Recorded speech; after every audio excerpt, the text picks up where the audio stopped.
एक दिन वो मोटर कार्स की रेस ट्रैक के नीचे बनी सुरंगों में काम करने पहुंचा, लेकिन कुछ देर बाद उसके बॉस कैल ने उसे बुलाया और ये कहकर काम से निकाल दिया कि वो लंगड़ा कर चलता है तो इस काम के लिए ठीक नहीं है। ये सुनकर जिमी को बेहद दुख हुआ और वो सीधा बॉबी नाम की एक औरत के घर पहुंचा। असल में बॉबी जिमी की एक्स वाइफ है। एक समय था वो एक दूसरे से बहुत प्यार करते थे, लेकिन फिर उनका तलाक हो गया और अब बॉबी ने मूडी नाम के एक अमीर आदमी से शादी कर ली थी। जिमी उसके यहाँ से अपनी बेटी सेडी को लेने आया था ताकि उसे एक ब्यूटी कॉन्टेस्ट की तैयारी पर ले जा सके। तभी जिमी को खबर मिलती है कि बॉबी और उसका पति मूडी जल्द ही यहाँ से लिंचबर्ग नाम के एक दूसरे शहर में शिफ्ट हो जाएंगे। ये सुनकर वो बहुत दुखी हो गया, क्योंकि ऐसे तो वो अपनी बेटी से बहुत दूर हो जाएगा। अब उसने भी अपनी बेटी की खातिर उसी शहर में जाकर रहने का सोचा, लेकिन उसके लिए तो बहुत सारे पैसों की जरूरत है। जब उसे कोई और रास्ता नहीं दिखाई दिया तो उसने रेस ट्रैक के नीचे मौजूद पैसों के लॉकर को लूटने का प्लान बनाया। असल में रेस ट्रैक पर होने वाले मुकाबले को नैस्कार कहा जाता था, जिसे देश भर से लोग देखने आते थे। वहाँ एक अनोखा ट्यूब सिस्टम था जिसके जरिए रेस ट्रैक के स्टॉल से पैसे सीधा लॉकर में भेजे जाते थे। जिमी जानता था कि वो इस काम को अकेला तो अंजाम नहीं दे सकता, इसीलिए वो अपने भाई क्लाइड के बार में पहुंचा।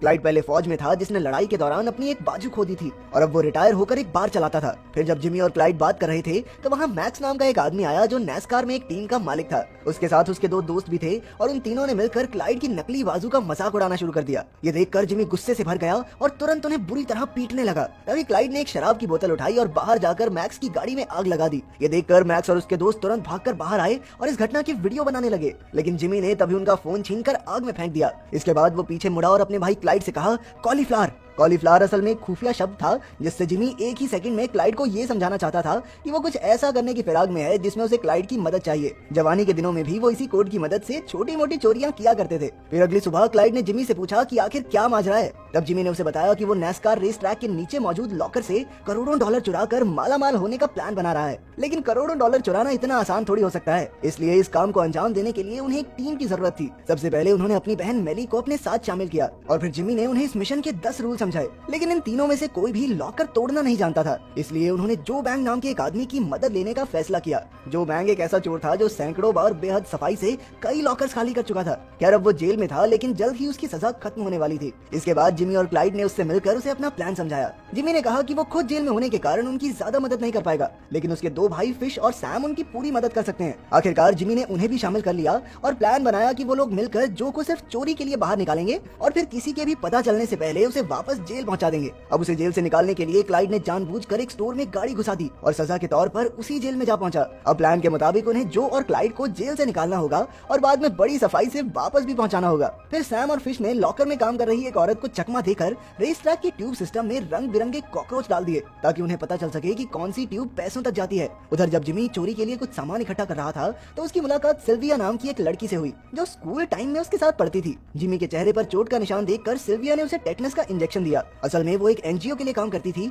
जो अमीरों के दान की मदद से लोगों का मुफ्त में इलाज किया करती। खैर इसके बाद जिमी रेस ट्रैक के नीचे मौजूद उसी कंस्ट्रक्शन साइट पर पहुंचा जहां वो काम करता था। वहां उसने बड़ी चालाकी से नीचे का नक्शा चुरा लिया, लेकिन कुछ ही देर बाद उसके बॉस ने बताया कि यहाँ मरम्मत का काम एक हफ्ता पहले ही खत्म हो जाएगा। अब मजबूरन उन्हें अपनी चोरी को भी एक हफ्ता पहले ही अंजाम देना होगा। आखिरकार चोरी का दिन भी आ गया और प्लान के मुताबिक जेल में जो ने बीमार होने का नाटक किया जिससे उसे क्लिनिक में भेज दिया गया। वहाँ जब उसे हल्का होने जाना था तो क्लाइड वहाँ आकर उसकी मदद करने के बहाने उसे ले गया। उधर जो के ऑर्डर्स के मुताबिक जेल में कैदियों ने आपस में हाथापाई शुरू कर दी, जिससे वार्डन को अलार्म बजाकर सारे दरवाजे बंद करने पड़े। वहीं सब दरवाजे बंद होने पर जो और क्लाइड क्लिनिक में मौजूद एक खुफिया दरवाजे से बाहर निकलकर एक डिलीवरी ट्रक के नीचे छिप गए जिसका जेल में रोज का आना जाना था। इसके बाद जैसे ही वो ट्रक एक पेट्रोल पंप पर रुका तो मेली तुरंत उसे वहाँ से भगाकर सीधा नेस्कार पर ले आई। वहीं फिश और सैम ने रेस ट्रैक के जनरेटर में धमाका कर दिया जिससे सारी कार्ड मशीन खराब हो गई और अब सारी स्टॉल्स पर सिर्फ कैश चल रहा था। फिर वैसा ही हुआ जैसा जिमी चाहता था और बहुत तेजी से सारे पैसे लॉकर की तरफ भेजे जाने लगे। अब उनका काम था लॉकर में धमाका करना जिससे वो पैसे निकाल सकें,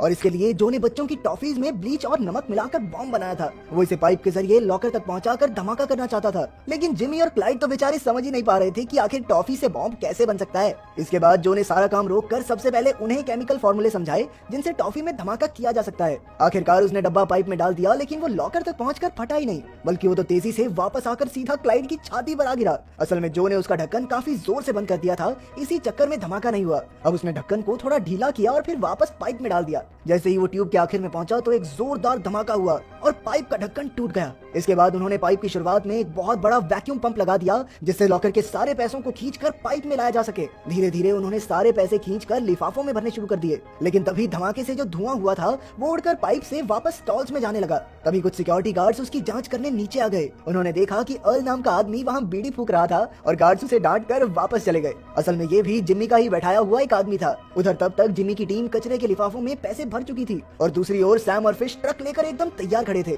लेकिन अचानक वो एक बंद लोहे के दरवाजे पर फंस गए। आखिरकार जिम्मी ने वहाँ पहुंचकर किसी तरह दरवाजा खोला और उन्हें आगे पहुंचाया। फिर उन्होंने सारे लिफाफे एक ट्रक में डाल दिए, लेकिन बाहर निकलने से पहले न जाने कैसे मैक्स वहाँ आ गया। मैक्स नेस्कार में एक टीम का मालिक था और वो क्लाइड को देखते ही पहचान गया, लेकिन क्लाइड ने एक बार फिर उसकी जमकर धुलाई कर दी और सब वहाँ से भाग निकले। उधर जेल में कैदियों ने हड़कंप मचाकर किचन में आग लगा दी थी, जिसे बुझाने के लिए फायर ब्रिगेड को बुलाना पड़ा।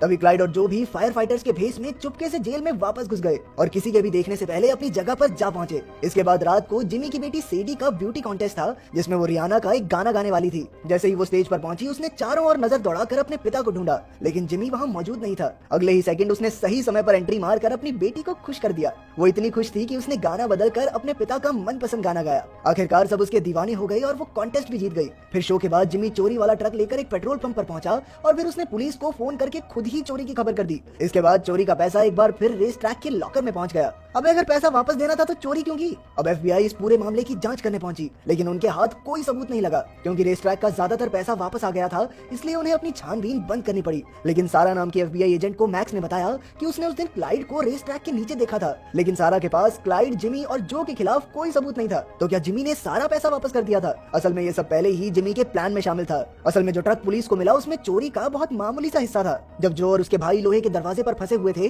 तो पीछे से जिमी और क्लाइड ने अलग से ढेरों लिफाफे पहले ही कचरे के डब्बों में डाल दिए थे। वो लोहे का दरवाजा भी जिमी ने ही मैग्नेट से बंद किया था। जैसे ही वो वहाँ पहुंचा तो उसने मैग्नेट हटाकर आसानी से दरवाजा खोल दिया और उन्हें जाने दिया। उधर मेली ने भी वहाँ आकर काफी लिफाफे निकाल लिए थे। इसके बाद उन्होंने सारे लिफाफों में ट्रैकर्स डाल दिए ताकि वो बाद में उन्हें ढूंढ सकें। आखिरकार जब मामला शांत हुआ तो उन्होंने ट्रैकर्स के जरिए कूड़ों के ढेर में जाकर अपने पैसों के लिफाफे ढूंढ निकाले। उन्होंने ये सब सारा पैसा अपने पास रखने के लिए नहीं, बल्कि इसलिए किया क्योंकि उन्हें डर था कि सैम और फिश कहीं अपना मुंह न खोल दें। आखिरकार कई मुश्किलों के बाद भी उनका प्लान कामयाब रहा। जिमी ने सारा पैसा बराबर हिस्सों में बांट दिया। फिर जब जो जेल से सजा काट कर लौटा तो उसे अपने गार्डन में पैसों से भरे कई कचरे के लिफाफे दबे हुए मिले। सिल्विया को भी अपनी एनजीओ के लिए ढेर सारा पैसा मिला, लेकिन वो समझ गई थी कि जरूर ये जिमी की तरह